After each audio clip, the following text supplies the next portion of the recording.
Greetings. Welcome to Growth Hacking Show, where we have creators, founders, CEOs, presidents, owners of different companies. They come and share their experiences, what mistakes, what to avoid, and their success secrets. In case you don't know me, my name is Mohammed Siddique. I am the host of Growth Hacking Show and the co-author of New Success Secret, which is available on Amazon. You have heard about thinking out of the box, is that right? However, there's an expression how that's applicable to growing your business, because you have to think out of the box. If your business is local, you might be thinking, oh, I only have few customers, there's so much competition. The reality is, even though you're thinking your business is local, you can think out of the box and take that business to a global. You don't have to even travel and still increase the size of your pie all around the world. Today's guest has done that exactly for his own business, being a very local, and he has done it. And we are going to learn a lot together in this next few minutes. Set aside all the distractions. Please join me to give a warm welcome to Mark Simon. Mark Simon is a story artist, director, and pitch expert. And of course, as an artist, his business is considered to be local. However, he is going to dismantle all those disbeliefs, which you can use it to grow your own business in your own niche. So please join me to give a warm welcome to Mark Simon. Mark, welcome. Thank you a lot, Mohammed. I appreciate it, and always good to see you. Yeah, thank you, Mark. Let me start with this. Where were you? What happened? Who you were surrounded with that inspired you to become a story artist and also taking your business to a global? So all in like a mouthful. All right, so I'll bring all that in real short. So, yeah. As soon as I graduated college, I moved out to Hollywood. I wanted to work in movies, and I did. I started right away working for Roger Corman, and I became an art director immediately. So I kind of started right near the top rather than working my way up. And I wasn't drawing as much. I really missed drawing, and as my career was progressing, my wife and I decided to move across the country to Orlando, where Nickelodeon was opening, and we helped open up Nickelodeon, and which was great. It was super fun, but I wasn't drawing, and I really wanted to draw more. So Spielberg had come into town with a series called Sequest. It was kind of like Star Trek underwater futuristic show. So here I have the biggest show on TV on NBC. Sci-fi and Spielberg, there's not really much in that list that I don't adore. So I went and I found my way into, it took me about 15 minutes from my first phone call to landing the job. I got into the supervising producer's office, and I knew that I had opportunities one of two ways to end up working for Spielberg. One was either as a set designer or as the storyboard artist. So I went in saying, I can do both. Here's my samples, because I really wanted to work with him. So the producer looks through my stuff and he says, well, your designs are great, but we've met a lot of people here who can do what you can do. And I'm thinking, oh, this isn't good. But then he goes, but you're the only person I've met that understands storyboarding. You're our new storyboard artist. And that launched my career. I mean, right there. I mean, that launched a whole new career. I adore it. I love working with directors and being creative, working on TV shows, commercials, feature films, you name it. It's great. And you asked me to follow up. So how did I grow beyond local? Well, in Orlando, for a while, it was really hot. We were doing a lot of production there. And then our film incentives went away, which we have a really great one here in Georgia. And all production left. And I didn't want to leave Orlando because I was raising a family there. My kids loved it there. They were coming up into high school when production left.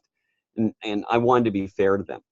But I always try to stay at the forefront of technology. So not only had I gotten heavily involved in drawing my storyboards digitally, still by hand, but on a computer with a very specific software called Storyboard Pro. But then I had figured out a way to work with directors over Skype by sharing my digital interface. So just like you and I are across town from one another, we can see each other as we're talking. Well, when I'm storyboarding long distance, I can share my screen so you could see what I'm drawing just as easily, sometimes easier than if we were sitting next to each other. So that allowed me to market and expand. So I'm doing storyboard movies out of Los Angeles, which is where most story artists live, but I'm still getting them. I'm working with studios out of India and out of China and through Ireland and in Germany. It doesn't matter. I'm not limited to anything. So I was able to expand out so much that now I have artists all over the country that work for me who work the same way, as long as they're working the way I set it up. So it allowed us to expand incredibly. Wonderful. That's amazing. So give us some names. I was reading your LinkedIn profile. You have done storyboard and story artist work for over 4,500 productions. That's a lot. It looks like everything came on TV has no story. Well, you know, a lot of that's commercials because those are so quick. And we'll often do a dozen commercials in a week, which is how the numbers build up. But I mean, you know, I'm just wrapping up The Walking Dead, season 9 on The Walking Dead right now. In fact, I'm the first story artist to do an entire season. I'm working on Dynasty. We just finished working on the new animated series with Woody Woodpecker, which premiered on YouTube. I'm trying to think of it. I've got a couple movies and TV shows coming out next year. One is a re-envisioning of Doom based on the old video game. We've got Miracle Workers on TNT or Turner, one of the Turner channels, that's coming out after the first of the year. I'm starting on a new project supposedly this afternoon. I just finished last week Undercover Brother 2. So I mean, it's just constant flow of both film and TV and commercials, and which is great because I work with different creators and different directors. It's a tremendous amount of fun. Yeah. So working on with multiple projects at once is not like a lot. They're pulling you all over on different sides of activity at once. It can be. I mean, I'm able to multitask because I've been running businesses since I was a teenager. I became the superintendent for my dad's construction company when I was 14. So I was running all of his jobs, all the job sites while he was back in the office. I started my own advertising agency when I was 18. So, I mean, I've always been doing multiple things all at the same time. And luckily, I've been able to find a lot of really great artists. So even though I'm overseeing things on a lot of different projects, I'm able to really separate myself from a lot of the day-to-day work so I can concentrate on whatever project I'm actually storyboarding myself. With the exception of this summer, I was doing both Woody Woodpecker and The Walking Dead. So I do Walking Dead all day and then Woody Woodpecker all night, working with one of my other story artists, and talk about completely different mindsets, but that's also what makes it so fun. Wonderful. As you mentioned, you work with so many story artists all around the world, almost, and mostly are in US. They are living in like a LA, LA area. How you compete? Because once you are, let's say you are bidding for a quote unquote job, that you are for when they are receiving your application or however you are being outreach to them, you are just another story artist for them, even though you are probably one of the best ones. And maybe 20 others are applying for the same thing at the same time. How you are able to secure that project for yourself? Because that will be a really game changer experience for others. Why you? Well, there's a couple things. One, I pride myself on being one of the best story artists, and I can work. I can get into a director's head and get their image down. I mean, that's one of the main things. There's a lot of people who can draw really well. A lot of people can tell stories, but there's a lot fewer of them who can tell your story, not my story. And that's the key. I have to tell the director's story the way the director wants it. So that helps. I mean, I don't bid against other companies. I don't bid at all. You either pay my rate or you find someone else. I don't negotiate. I've gotten to that point in my career, which is very nice. I just dictate, here's my terms. But one of the things that's really nice and really helpful, just like as you have authored a book, I have also authored the main book on storyboarding called Storyboards, Motion and Art. And it's I don't know how many languages we're in now, but it's all over the world. It's the main textbook that trains artists and it's used in studios. So when I go in for a meeting, and there's other story artists going in too, but I walk in and I drop down this 434-page book of everything about storyboarding. It's like, well, I wrote the book that everyone else out here actually learned from. I'm generally going to get the job if they have enough of a budget. So you don't make a whole lot of money from writing a book. The actual book sales don't make a whole lot of money, especially if you have an outside publisher. But I make a lot of money because of my book. That's the thing. Yeah, exactly. There, beautiful book. That's the business card. Yeah, that's it. It is. It is. It's fantastic because it makes you an instant expert. Yes, definitely, definitely. I appreciate. So based on your, working on over 4,500 productions, so what are the top 3 missteps to avoid while you're growing your business? Because you are at that point of in your career where you don't take it my way or highway. Everyone wants to be in their business, probably their ideal situation. So what are the mistakes to avoid so that way they can get on something on that level of growth? Well, one of the mistakes that I often find is people who are thinking that there's such thing as a 40-hour work week. Even when I was young, I didn't understand that. People who work 9 to 5, well, you have a job, you don't have a career. There's a big difference. If you have a career, that's most of your life. It's your family and your career. Those are the 2 things that you spend your time on. I come home, have dinner with my family every night, and then I'll generally go back to work once they go to bed. I'm doing whatever I can to advance my career. If you've got a career and you own your own business, you're an entrepreneur, you're not working a 40-hour week. You're working very long hours, but hopefully you're enjoying it, so it's easy to do. So 40-hour weeks don't exist as far as I'm concerned.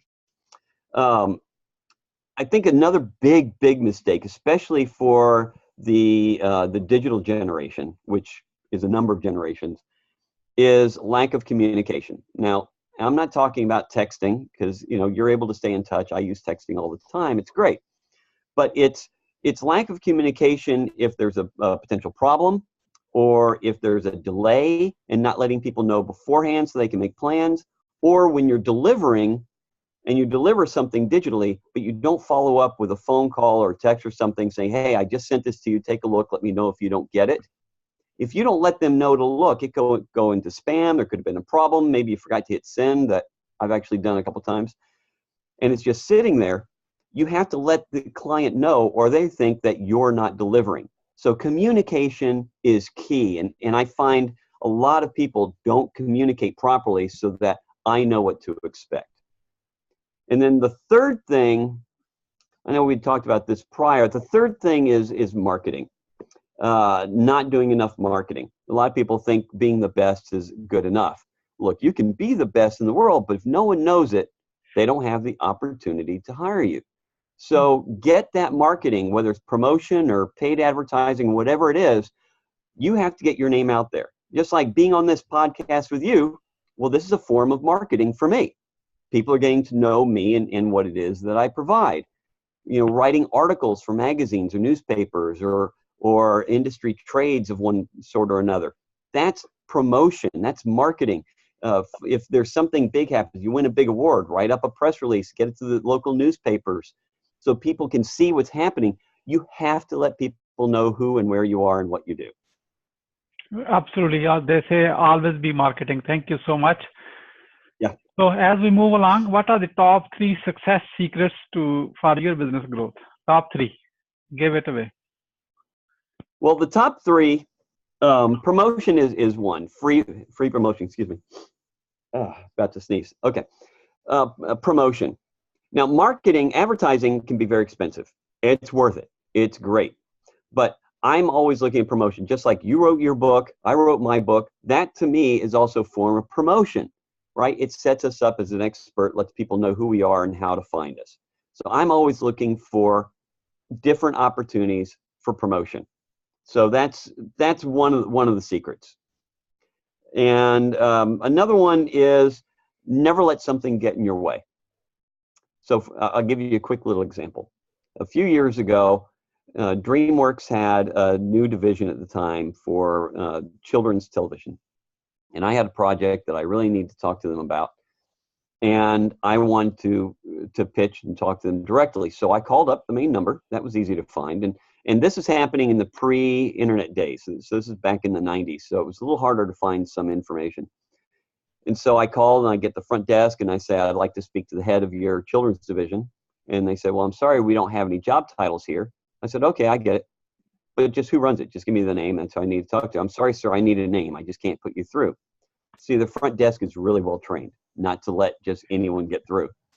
So I figured, all right, I'll be smart. I'll call back at noon on their lunch break. Yeah, well, they're really well trained too. I couldn't get through that way. So then I called after hours, hoping I'd get through. Everyone who answered that phone, they were well trained. I could not get through. I kept hearing, I'm sorry, sir, I need a name. I'm sorry, sir, I need a name. I went, all right, I'll give you a name. So I picked up the industry trades. Every industry has trade magazines and newspapers. You should be reading them, okay? So I'm reading through the trades, and I'm going through, I find an article about DreamWorks, and I see, oh, here's a name. I don't know who this is or what they do. Joe Blow. So I call up. Yes, sir, can I help you? This is DreamWorks. I went, yeah, I'd like to speak to Joe Blow, please. Sure, hold on. And they put me through. Joe picks up the phone or whatever his name was. And I said, Joe, I'm Mark Simon. Hey, look, dude, I am so sorry. I don't know why they sent me through to you. Look, I'm looking for the head of your children's TV division. He goes, oh, yeah, that'd be John such and such. Hold on, let me patch you through. And I got through to him. There's always a way. Don't let things or people block you from what you need to do to advance your career, job, or your business, whatever. There's always a way. Be willing to find it. All right, and you asked for 3. All right, so the third way I'd say is always keep learning. You know, my kids are in college right now, and they're talking about how much work they have to do, and I keep telling them, I study more now than I ever did in school. It's a constant learning to keep up with new technologies, hardware, software, trends in whatever trade that it is that you're in. You have to stay up at the forefront or you will get left behind. Your business can get left behind. Can you imagine if you owned a whole bunch of 8-track tape manufacturing companies and the cassettes came out and you weren't up there in the forefront of it? You get left behind and you close. So I'm always up there, like Storyboard Pro is the main software for storyboarding. I started working with that in the early days. First time I saw a presentation, but it didn't work exactly the way I wanted to work for live action because it was developed for animation. So I approached them and they ended up hiring me to help them redevelop the software to work for live action too. And we ended up winning a Primetime Engineering Emmy for it once we got finished with the redevelopment. So I'm not only do I know the software, I helped develop it. So it works the way I want it to work. And other really great individuals. I mean, it's by far not just me. But I'm always up there trying the latest things to make what I deliver better, faster, cheaper in every way to every production and every director. And that's what allows me to keep moving and I'm not getting left behind. I'm not just a pencil guy. I'm at the forefront, but I'm still enjoying every aspect of what I do. Wonderful. Always be learning. Learning is forever. So that's what the life means. So that's good. And it keeps you going. So Mark, here's the question. How are you growing your business right now in this economy? Well, right now, so as I mentioned, my kids are in college. They just graduated this past spring. So that freed me up not to be held to Orlando anymore. So I've always had my international clients, but there's a lot of production, more production in Atlanta than any other city. So we moved our headquarters to Atlanta. I still have my artists in Atlanta and Orlando and LA and wherever else they are. But this now allows me more face time with more of the big productions that allows me to land more. And even though I'm still placing some long distance artists on some of those jobs, it's allowing me now to get that face time I need because every business is face to face. Luckily, this is also face to face here, like you and I are doing. I'm getting to know you really well, which is great. But there are times that you do have to move to wherever your industry is centered, and you have to be willing to do those types of things. I had put it off for my family, but luckily I was able to survive through it and do quite well. But now it's exploded what's happening because of the new connections that I've been able to make. Because I didn't lose any of my old ones. So everything is now additive. I'm just adding on to what we had before. So once coming here, now I've gotten involved with a lot of local institutions and a lot of local groups. So I'm doing presentations and I'm doing talks and lectures. Because now, instead of just going one-to-one, now I can talk to 150 people at a time. And that really helps spread what it is that we do. And I'm showing them new, better ways of doing things. It's all promotion for me, but it benefits everybody. So it's really a win-win. Wonderful. Mark, running a business is a roller coaster. Sometimes it's going up and sometimes it's going down. And, here's my question. Even though you are successful, how you keep going when you feel in a down moment. Luckily, I don't feel many down moments. And I'm not saying there aren't dips. There are in every business, and I've experienced it. I think there's actually a chemical reaction in my brain that I'm just always happy. Part of it is I love what I do. I mean, that helps a lot. You know, the old adage, if you do what you love, you'll never work a day in your life. Now, I work hard, and everyone who knows me knows that. My family sees it. But I enjoy it. So I'm always happy. And I try to overlap things. So I always have, if I'm not working on a production, I have other things like, oh, but I have this book that I'm also writing, or I have that. So I'm always advancing. So I guess part of not getting down is always having some other goal. I always set goals for myself, whether a goal is finishing a book, or a goal is setting up a new marketing campaign, or building a new studio for the training videos that I do, or whatever it is. So I always have something else. I'm never just sitting there twiddling my thumbs going, oh, woe is me, what do I do? There's always something else to do. Always. And if there isn't something else to do, you find or create something else to do. And when you have a goal to work towards, it's hard to be upset. If you're creating, you're advancing, you're moving forward, at least for me.